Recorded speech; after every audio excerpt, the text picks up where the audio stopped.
como veíamos en la hora anterior, en la clase de escuela dominical, en días como estos, cuando estamos a punto de iniciar un nuevo año, muchos creyentes tienen la práctica piadosa de examinar sus vidas, las áreas en que deben crecer, mejorar, los pecados que deben ser más decididamente mortificados en estos meses venideros, y aprovechan la ocasión para establecer propósitos y metas específicas para este próximo año.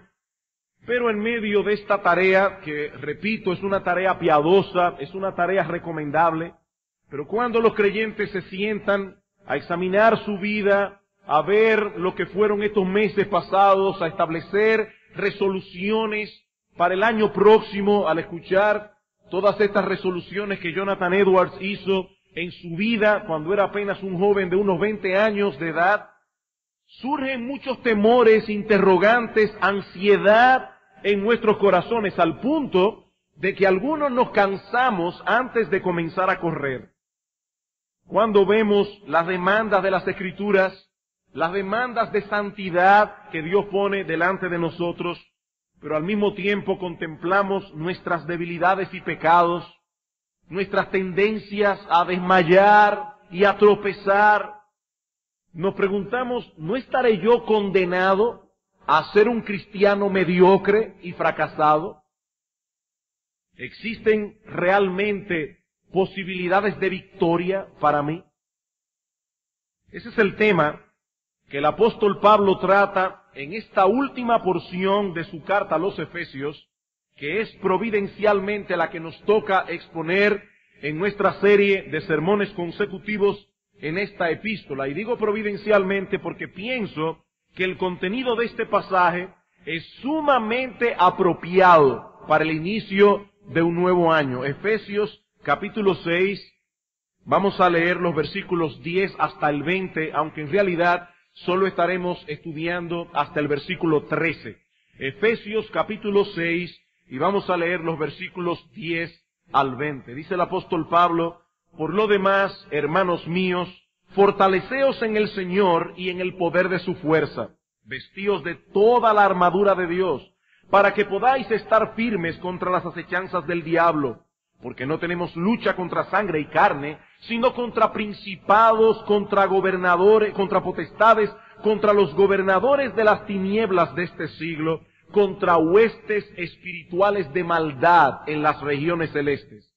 Por tanto, tomad toda la armadura de Dios, para que podáis resistir en el día malo, y habiendo acabado todo, estar firmes. Estad pues firmes, ceñidos vuestros lomos con la verdad, y vestidos con la coraza de justicia, y calzados los pies con el apresto del evangelio de la paz. Sobre todo, tomad el escudo de la fe, con que podáis apagar todos los dardos de fuego del maligno. Y tomad el yelmo de la salvación, y la espada del Espíritu, que es la palabra de Dios, orando en todo tiempo con toda oración y súplica en el Espíritu, y velando en ello con toda perseverancia y súplica por todos los santos, y por mí, a fin de que al abrir mi boca me sea dada palabra para dar a conocer con denuedo el misterio del Evangelio, por el cual soy embajador en cadenas, que con denuedo hable de él como debo hablar. Como decía, esta sección es el gran final de la carta de Pablo a los Efesios. La epístola comienza explicando el propósito de Dios para con su pueblo, propósito que fue concebido y decretado antes de la fundación del mundo. Dios se propuso redimir en Cristo a un grupo de hombres y mujeres de toda lengua, pueblo, tribu, nación, y hacer de todos ellos una nueva sociedad llamada la Iglesia. Una familia con un solo Padre, un solo Señor, una sola fe, y donde cada uno de sus miembros se encuentra en un proceso de renovación a la imagen de Jesucristo. Repito, hermanos, Dios se ha propuesto formar una nueva sociedad de hombres y mujeres que, aunque no son perfectos porque no han sido aún glorificados, han sido transformados por el poder de Dios. Y Pablo dice que ahora estos hombres y mujeres deben vivir a la altura de lo que son como cristianos. Efesios capítulo 4, versículo 1. Dice Pablo: yo pues preso en el Señor os ruego que andéis como es digno de la vocación con que fuisteis llamados. Y en todo el resto de la epístola, el apóstol Pablo pasa a explicar lo que eso significa en la práctica. Los cristianos somos distintos, esencialmente distintos de los no cristianos. Y esto debe ser evidente en nuestro diario vivir, en nuestra relación con los hermanos en la iglesia, en nuestro comportamiento en el mundo, en nuestras relaciones familiares. En cada una de esas áreas nosotros debemos manifestar que Cristo ha hecho una obra en nosotros, que ya no somos los mismos que éramos antes de ser cristianos, que tenemos otros estándares de vida, otras motivaciones, otras perspectivas de la vida, otras metas que alcanzar. Lo que Pablo va a decirnos ahora en esta última sección es que eso encierra necesariamente una gran dificultad, que no es un asunto fácil y sencillo vivir a la altura de nuestra vocación como cristianos. Amados hermanos, tan pronto hicimos la paz con Dios por medio de Cristo, nos pasamos a otro bando, en una guerra sin cuartel entre el bien y el mal. Cada pulgada de terreno que avancemos en el camino de la santidad será en medio de grandes conflictos, porque la vida cristiana no es un parque de diversiones, la vida cristiana es un campo de batalla. Estamos inmersos en una guerra espiritual.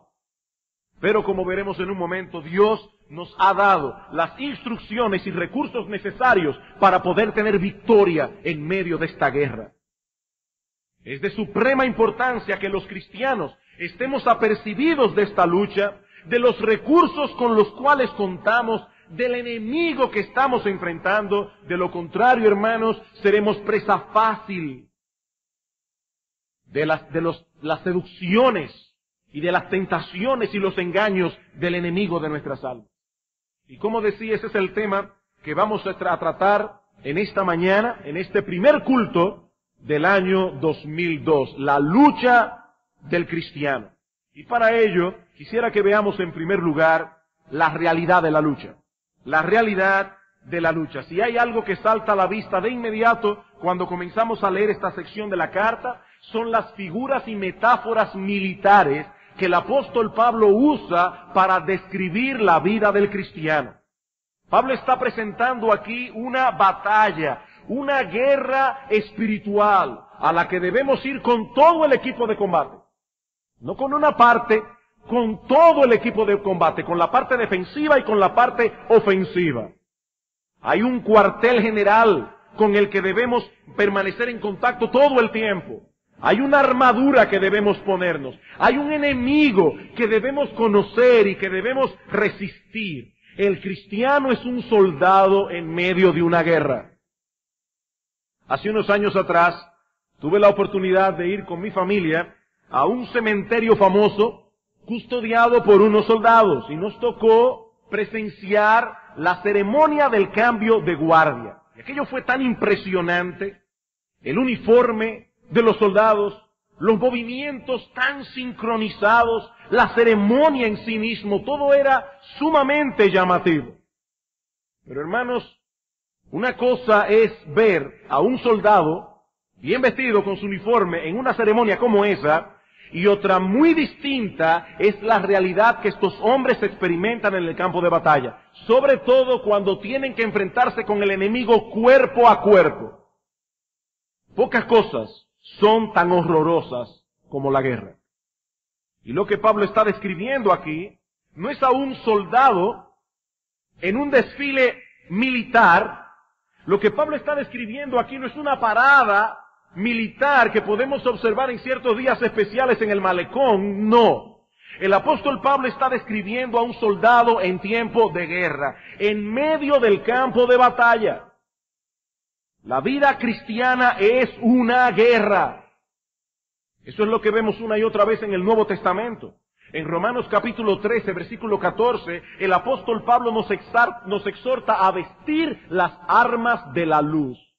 Y en 2 Corintios capítulo 10, versículo 4, Pablo nos dice que aunque andamos en la carne, no militamos según la carne, porque las armas de nuestra milicia no son carnales, dice Pablo, sino poderosas en Dios para la destrucción de fortaleza. A Timoteo, Pablo lo exhorta a sufrir penalidades como buen soldado de Jesucristo. Y añade, ninguno que milita se enreda en los negocios de la vida a fin de agradar a aquel que lo tomó por soldado. Mi hermano, cuando tú te convertiste al Señor, fuiste enlistado en el ejército de Jehová de los ejércitos. Más adelante en esa misma carta, en 2 Timoteo, y sabiendo Pablo que le quedaba poco tiempo de vida, dice él a Timoteo, yo he peleado la buena batalla. 1 Timoteo 4:7. Muchas de las guerras que el hombre hace no son más que un inútil derramamiento de sangre. Pero Pablo dice, hermanos, que esta batalla es buena. Yo he peleado la buena batalla. Esta es una guerra digna de ser peleada porque tiene que ver con aquellas cosas que tienen valor eterno. Tiene que ver con aquellas cosas que realmente importan. Esta es una guerra digna de ser peleada. Esta es una buena batalla. Así que el cristiano es un soldado en tiempo de guerra en medio de un campo de batalla. Al menor descuido puede salir gravemente herido. Al menor descuido, este soldado puede poner en riesgo la vida de otros. Es por eso que el Señor nos exhorta a velar y estar alertas, porque no estamos en un parque de diversiones. No estamos en una parada militar. Estamos en medio de un conflicto de enormes proporciones, donde cada cosa que hacemos, óyeme bien mi hermano, cada cosa que tú haces en tu vida, como soldado de Jesucristo, cada cosa que hacemos repercute en favor o en contra de nuestro capitán, en favor o en contra de nuestro enemigo. Esto es una guerra. Esto es una guerra. Y yo te pregunto, mi amado hermano, ¿qué tan consciente estás tú de eso? Cuando te levantas cada día y te envuelves en tu rutina cotidiana, ¿te acuerdas de que vas a librar una batalla? ¿De que debes andar con cuidado para no pisar una mina explosiva o ser atacado por sorpresa por el enemigo de Dios y de tu alma? Hermano, yo no quiero que nosotros perdamos de vista en esta mañana, y ha sido mi interés. Yo espero que el Señor me dé la gracia para poder cumplir con esta encomienda que tengo en mi mente. Yo no quiero dar la impresión o quitarles a ustedes la impresión de la mente de que la vida cristiana es extraordinaria y maravillosa. Eso es lo que Pablo nos enseña en los primeros 3 capítulos de esta carta. Hemos sido bendecidos con toda bendición espiritual en los lugares celestiales en Cristo, escogidos por Dios desde antes de la fundación del mundo. ¿Saben para qué? Para ser herederos juntamente con Jesucristo. Mis queridos hermanos, no hay nadie más privilegiado en este mundo que un cristiano. Pero eso no elimina la realidad de que la vida cristiana no es un hobby de fin de semana. La vida cristiana no es un hobby de fin de semana. Somos soldados en medio de un campo de batalla. Y la vida de un soldado no es fácil, sobre todo en tiempos de guerra. Para ellos no es un pasatiempo. Me voy a ir unos días allá a Kabul a tirar unos cuantos tiros. No, así no es que piense un cristiano. Es un asunto de vida o muerte. Y Pablo nos dice que nosotros somos soldados en el frente de batalla. Cada día nos enfrentamos con nuevas dificultades, nuevos peligros. Amados hermanos, me temo que muchas veces damos la impresión de no estar apercibido de esa realidad. No estar apercibido de que alrededor de nosotros se está librando un conflicto cósmico de repercusiones eternas. Muchas veces damos la impresión de que esa guerra se acabó. Vivimos como si Dios y el diablo hubiesen firmado un acuerdo de paz, un tratado de no agresión. Algunos parecen estar tan despreocupados, tan quitados de bulla, que nadie diría que están en un campo de batalla.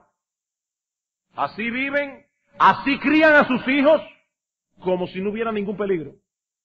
Como si no hubiera ningún peligro. Pero la Biblia dice que estamos en guerra y que esta guerra perdurará hasta que el Señor Jesucristo vuelva en gloria y todos sus enemigos sean puestos por estrado de sus pies. Y nosotros veremos eso con nuestros ojos. Hasta entonces, tendremos que seguir peleando cada día de nuestras vidas hasta que lleguemos a nuestro reposo final en la presencia de Dios. Estamos en guerra. Pero Dios nos ha provisto todo lo que necesitamos para pelear. Y ese es el segundo punto que quisiera considerar con ustedes en esta mañana, los recursos que tenemos a la mano. Y de paso, hermanos, cuando veamos los recursos que Dios nos ha dado para pelear, eso nos va a dar una idea de la clase de enemigo que nosotros estamos enfrentando. Sería un error táctico usar las armas más poderosas con un enemigo débil y sin importancia. A nadie se le ocurre, a menos que esté mal de la cabeza, matar un mosquito de un balazo. Con un periódico enrollado es suficiente. El poder de las armas que usamos nos dan una idea del poder del enemigo con el cual estamos luchando. Imagínese que un día el gobierno dominicano tira todo el ejército a la calle y lo dirige hacia un punto específico de la isla con todo su arsenal militar. Y aparte de eso, los Estados Unidos de Norteamérica nos envían unos cuantos portaaviones para reforzar nuestra defensa. Yo te pregunto, mi hermano, ¿qué pensarías tú? ¿Qué pensarías tú cuando tú veas los periódicos llenos de estas noticias y los portaaviones allí en nuestra costa, en el malecón? Seguramente tú pensarías como yo que algo muy grande está sucediendo. Tú pensarías igual que yo que hay un peligro enorme que amenaza la seguridad de la nación. Bueno, nota, mi hermano, cuáles son los recursos que Dios ha puesto a tu disposición para que tú pelees en esta guerra. Para que tengas una idea de qué es lo que estamos enfrentando aquí. En primer lugar, Pablo menciona en el versículo 10 el gran poder de Dios. El gran poder de Dios. Versículo 10. Por lo demás, hermanos míos, fortaleceos en el Señor y en el poder de su fuerza. Esta es una guerra que no podremos librar en nuestras propias fuerzas. No es con nuestra propia capacidad o nuestros propios recursos que nosotros podremos enfrentar a nuestro enemigo. Pablo dice aquí que debemos fortalecernos en el Señor. Fortalecernos en el Señor y en el poder de su fuerza. El apóstol Pablo ya había mencionado antes este poder de Dios en el capítulo 1. Si son tan amables, por favor, Efesios 1.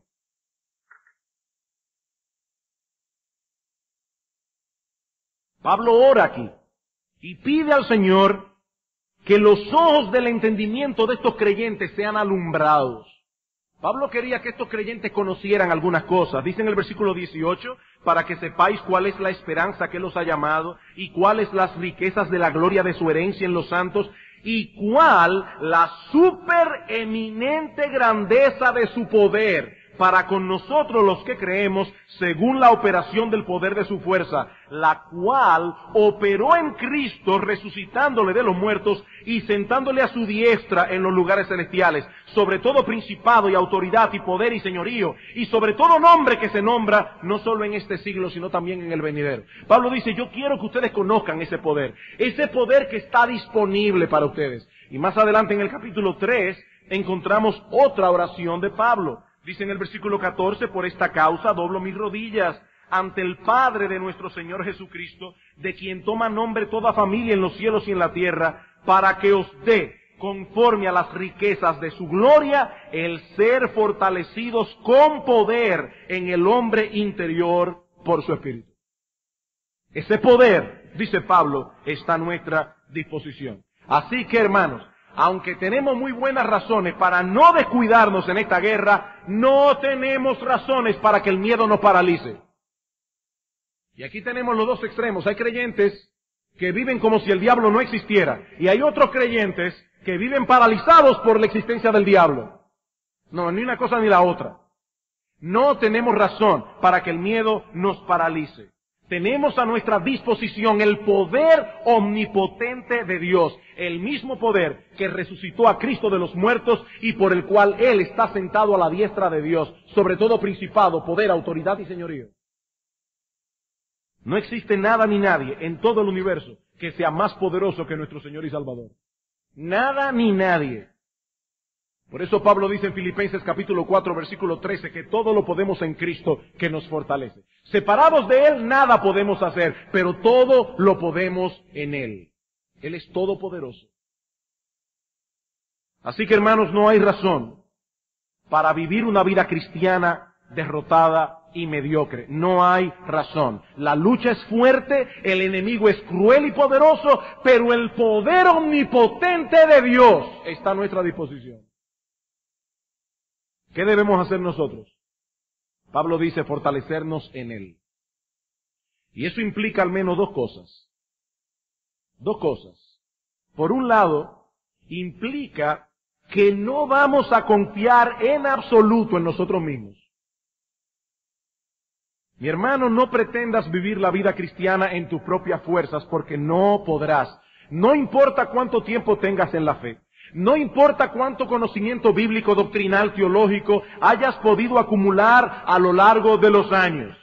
Como dice uno de nuestros himnos más conocidos, nuestro valor es nada aquí.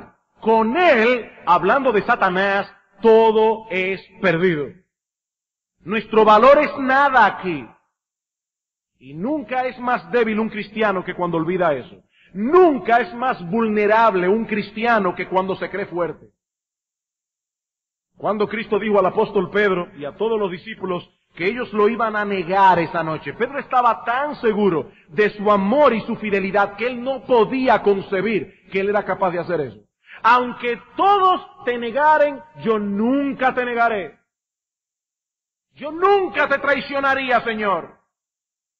Unas horas más tarde, ese mismo Pedro estaba jurando con maldición que él no tenía relación alguna con Jesucristo.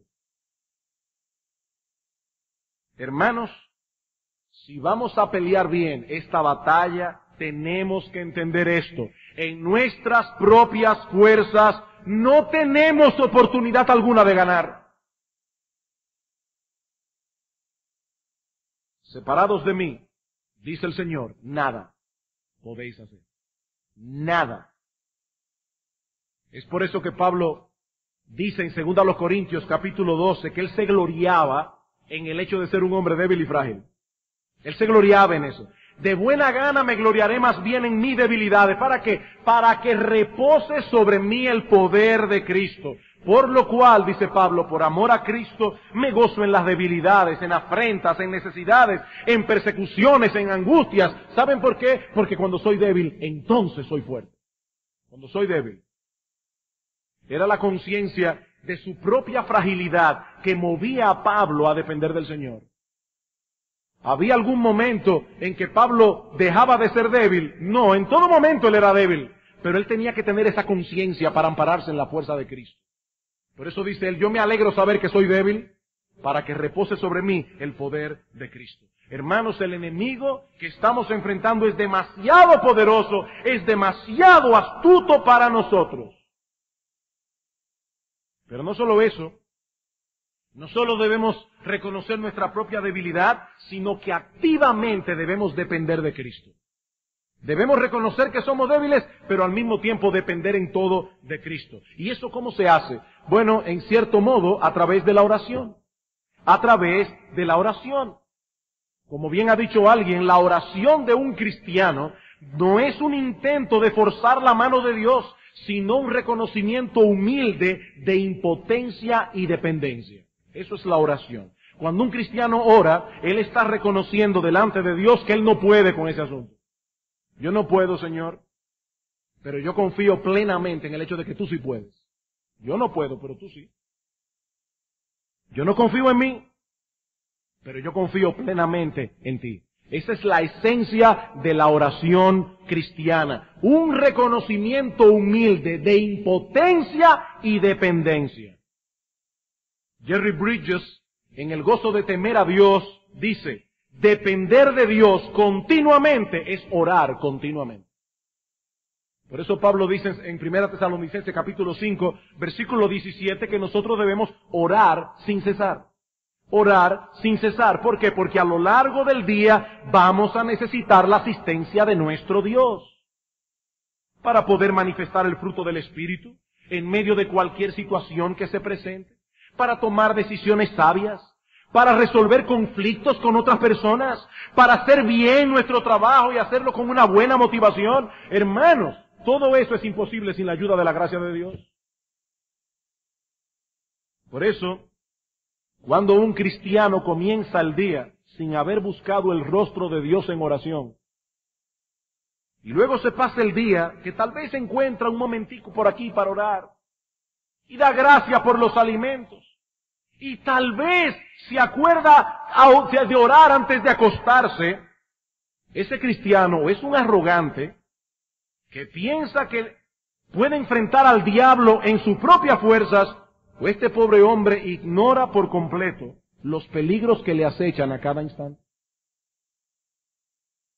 La oración es de vital importancia para el cristiano, a nivel individual y a nivel corporativo. Por eso yo no pienso bien de un cristiano que sin una razón legítima falta a los cultos de oración. Ese cristiano no entiende lo que es el cristianismo.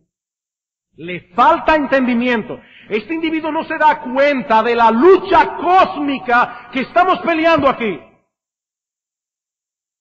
Su visión del cristianismo es defectuosa. Totalmente defectuosa. Estamos en medio de una guerra. Hermanos, óyeme bien, estamos en medio de una guerra.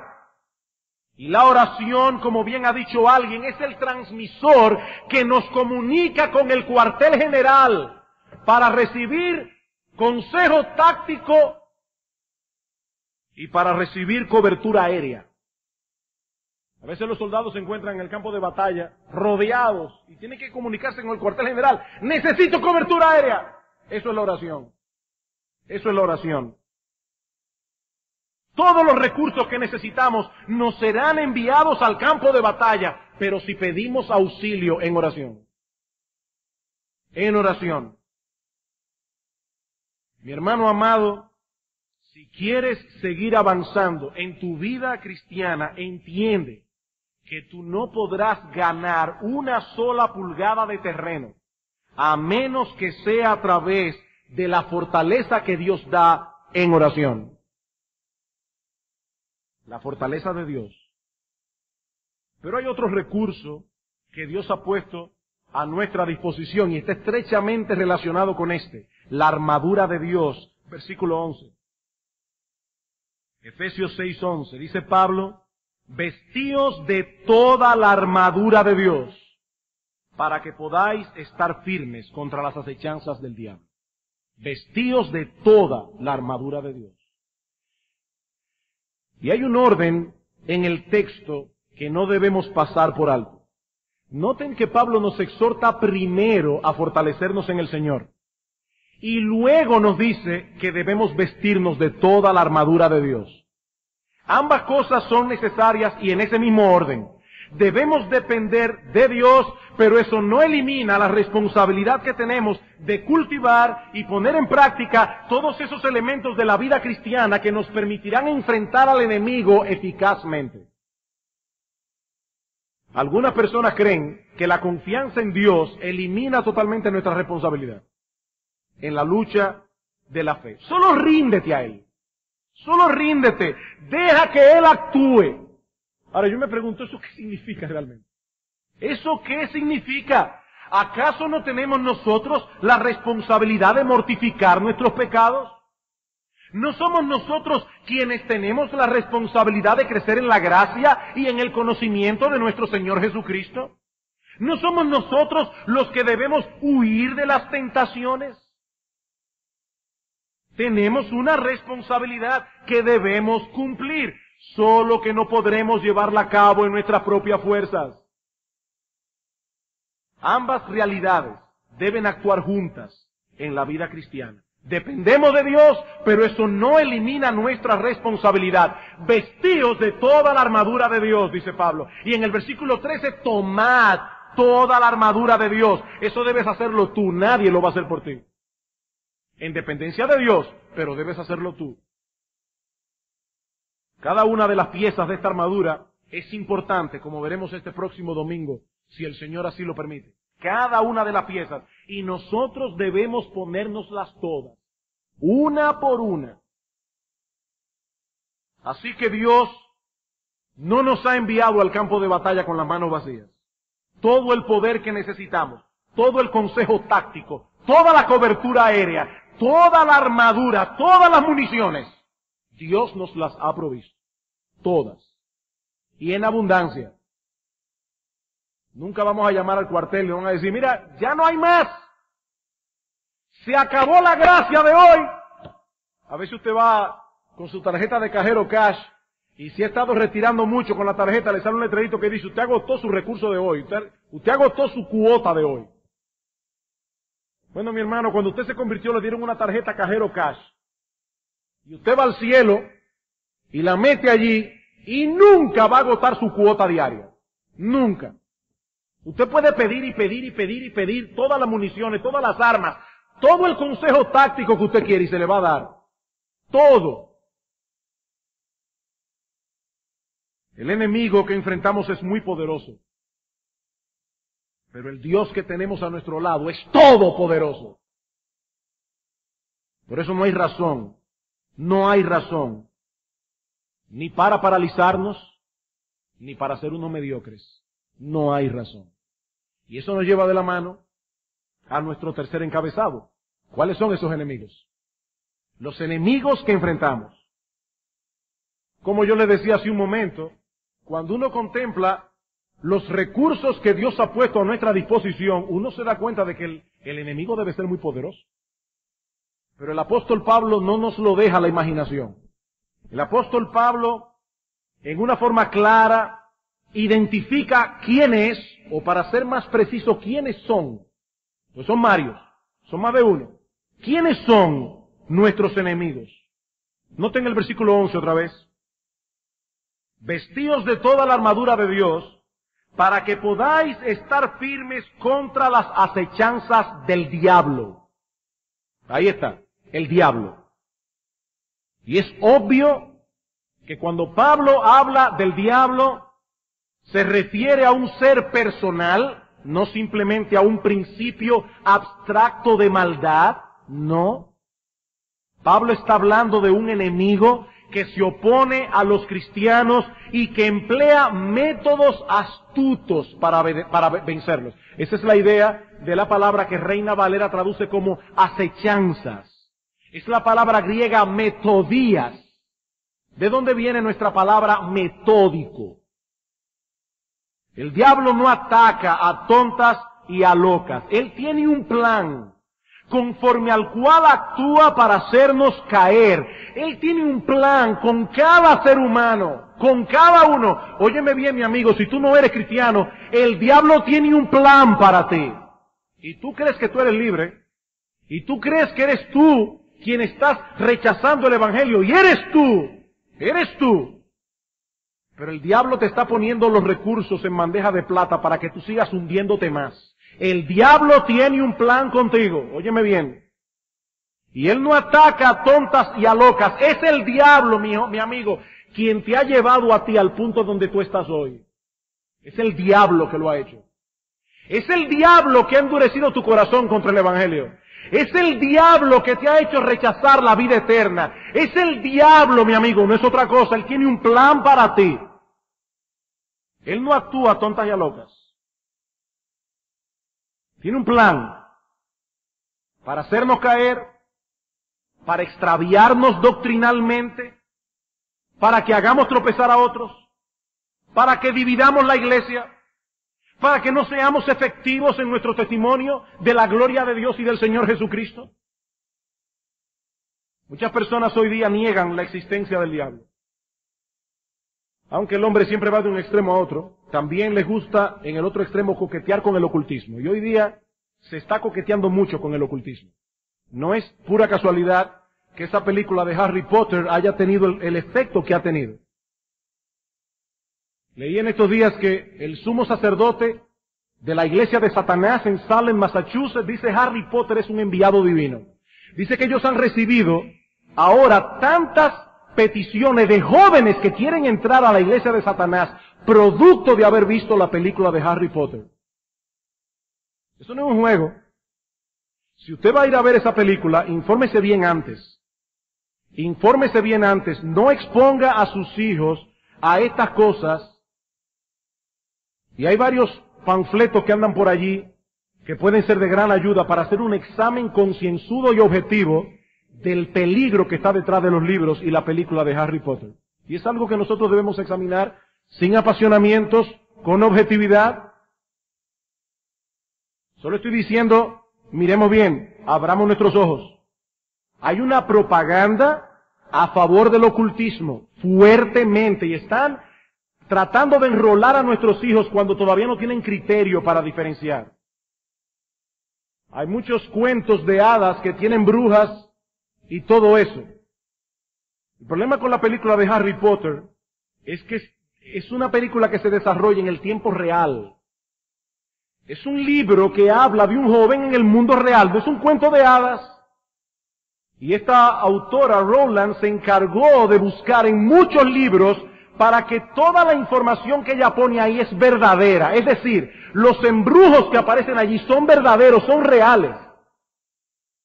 No es un juego. Y no es pura casualidad que el libro se ha traducido a más de 40 idiomas. Y esta mujer probablemente es una de las mujeres más ricas del Reino Unido en el día de hoy. Niegan la existencia del diablo, coquetean con el ocultismo. Parece contradictorio, pero es así. Ese es el hombre. Ese es el hombre. Un manojo de contradicciones.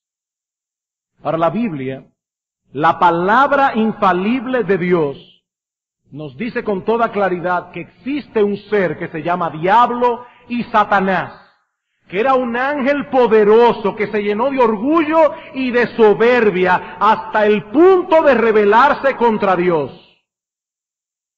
En 1 Timoteo capítulo 3, versículo 6, hablando de las cualificaciones que debe tener un pastor, dice, no un neófito.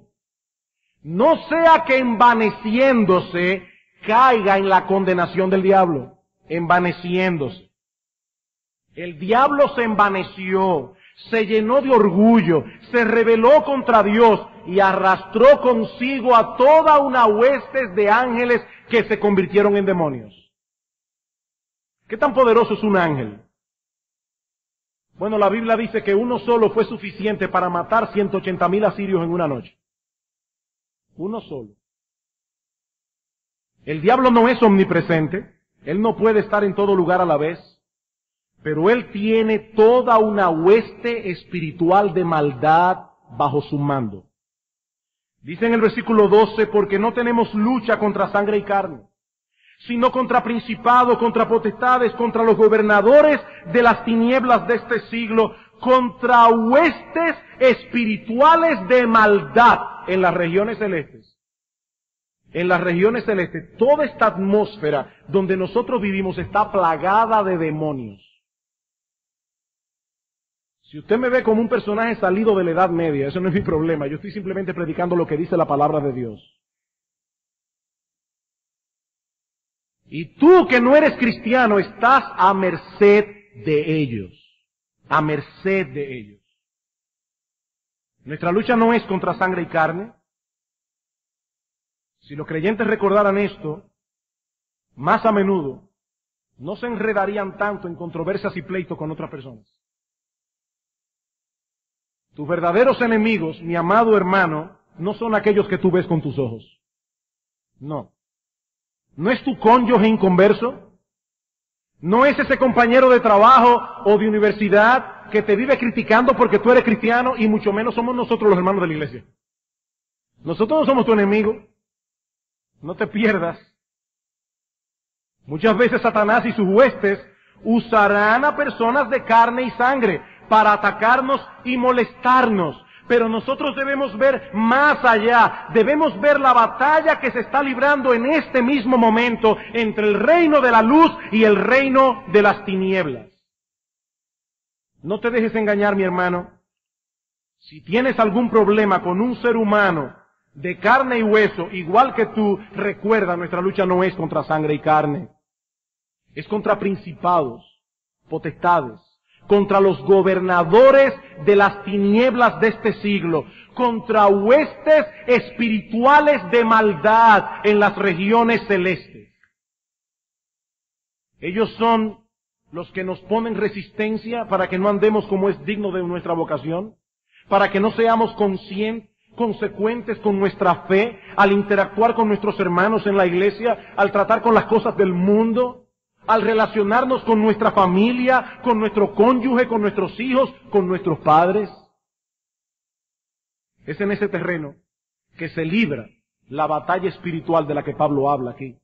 Que nadie piense en esos monstruos que aparecen en las películas de Hollywood, con todos esos efectos especiales aterradores. No, el diablo y sus demonios no actúan así, ellos no se presentan en esa forma. El ataque de ellos consiste en seguir engañando el corazón de los incrédulos, endureciéndolos en contra de Dios y sus caminos, promoviendo un estilo y una filosofía de vida que se oponga a la voluntad de Dios, para que los impíos sigan viviendo como unos miserables aquí, sin esperanza y sin Dios, y finalmente compartan con ellos, con el diablo y sus demonios, una eternidad de miseria en el infierno. Es así como ataca Satanás. Y atacan también a los cristianos, seduciéndolos a pecar, sobre todo a buscar satisfacción fuera de Dios. Ese es el arma favorita del diablo para los cristianos. Buscar su satisfacción fuera de Dios.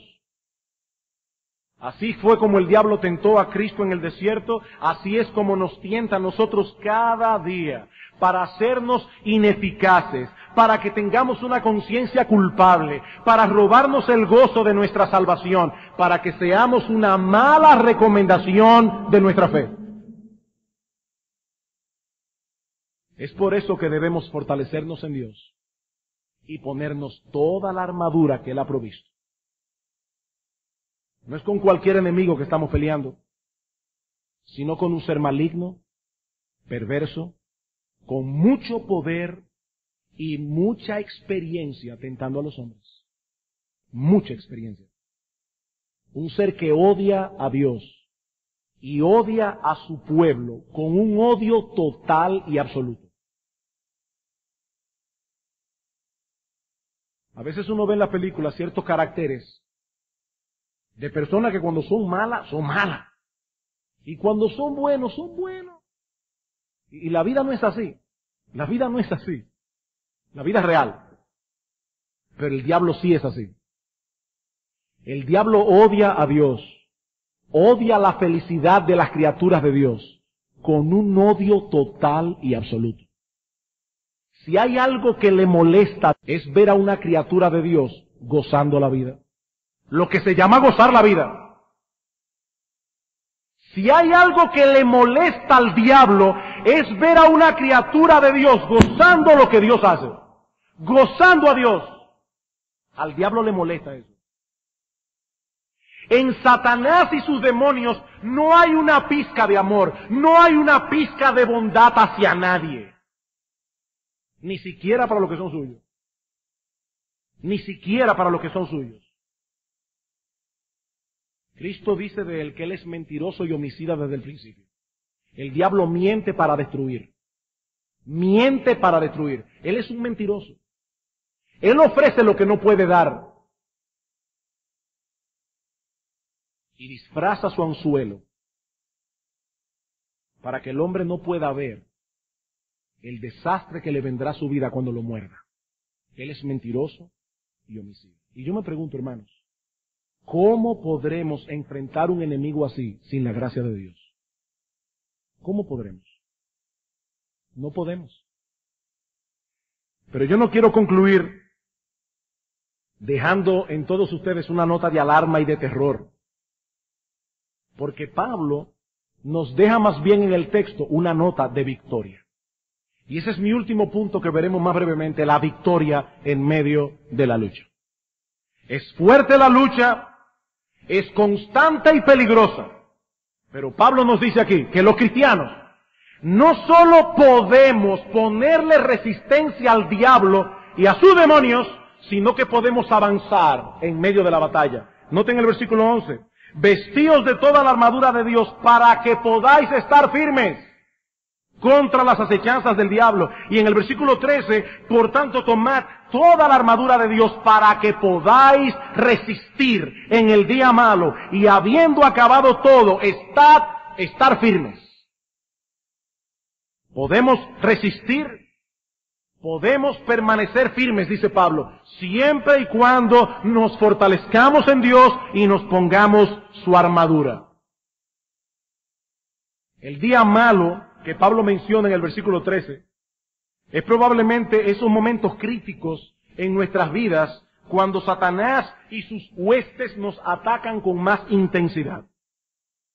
Todo el tiempo estamos en peligro, todo el tiempo estamos en guerra, pero hay momentos en que somos atacados más intensamente, cuando sentimos que la tentación es casi insoportable.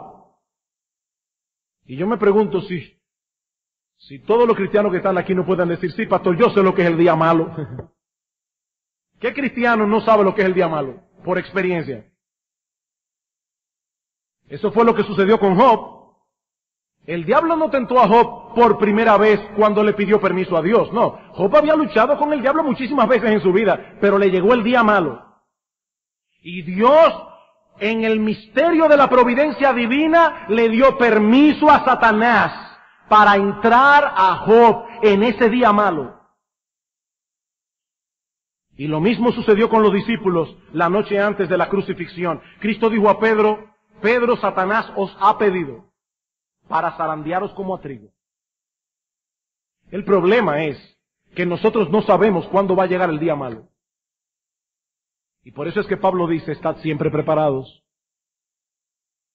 Estad siempre preparados. Usted no va a encontrar a un soldado cambiándose de ropa en medio del campo de batalla, poniéndose los pantalones y los tiros. No, él llega a la batalla armado.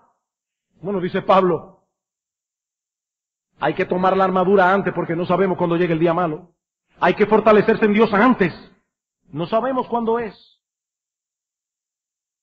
Mi hermano, tú no sabes en qué momento Satanás tendrá preparado para ti una tentación mortal.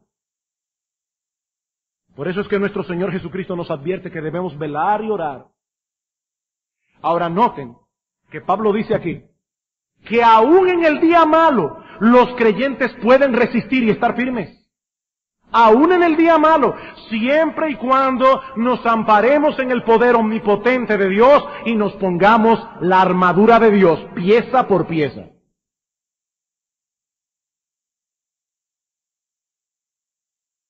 Estamos apenas iniciando un nuevo año. La lucha no ha terminado aún. Y no sabemos las dificultades que tendremos que enfrentar en los meses venideros. Como individuos y como iglesia, no lo sabemos. Pero hermanos, nosotros podemos encarar el futuro con confianza, porque Dios sigue siendo Dios. Él sigue siendo nuestro castillo fuerte, nuestro defensor. No importa qué tan grandes y fuertes sean los obstáculos que tendremos que encarar en el camino. Óyeme bien, mi hermano, ninguna muralla puede permanecer en pie, por más grande y fuerte que la muralla sea, siempre y cuando gritemos en el nombre de Dios. Siempre y cuando gritemos en el nombre de Dios.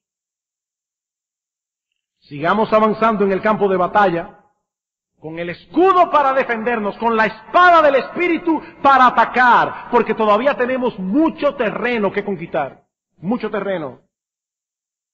Y cuando salgamos al campo de batalla vamos a recordar aquellas palabras de Dios a Josué y que ese sea nuestro estandarte. Mira que te mando que te esfuerces y seas valiente. No temas ni desmayes, porque Jehová tu Dios estará contigo donde quiera que vayas. Donde quiera que vayas. Y a ti, mi amigo, que estás aquí en esta mañana sin Cristo, déjame decirte algo con toda la seriedad de la que yo soy capaz.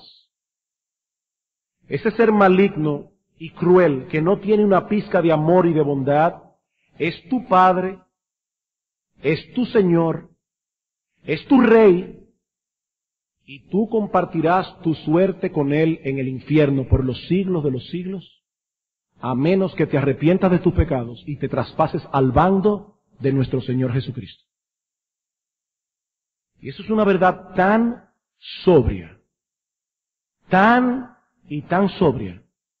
Mi amigo, dice la Biblia, que cuando nos convertimos al Señor somos traspasados del reino de las tinieblas al reino de su amado Hijo.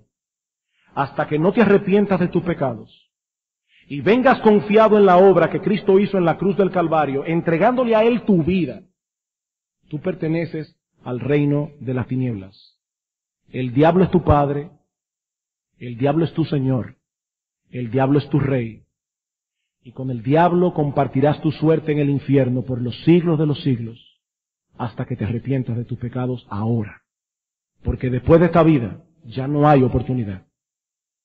Después de esta vida ya no hay oportunidad. Mi amigo, con el corazón en la mano te digo, esta puede ser la última oportunidad que Dios te da de arrepentirte de tus pecados. ¿Por qué te vas a ir de este lugar teniendo al diablo por padre? Que Dios tenga misericordia de ti.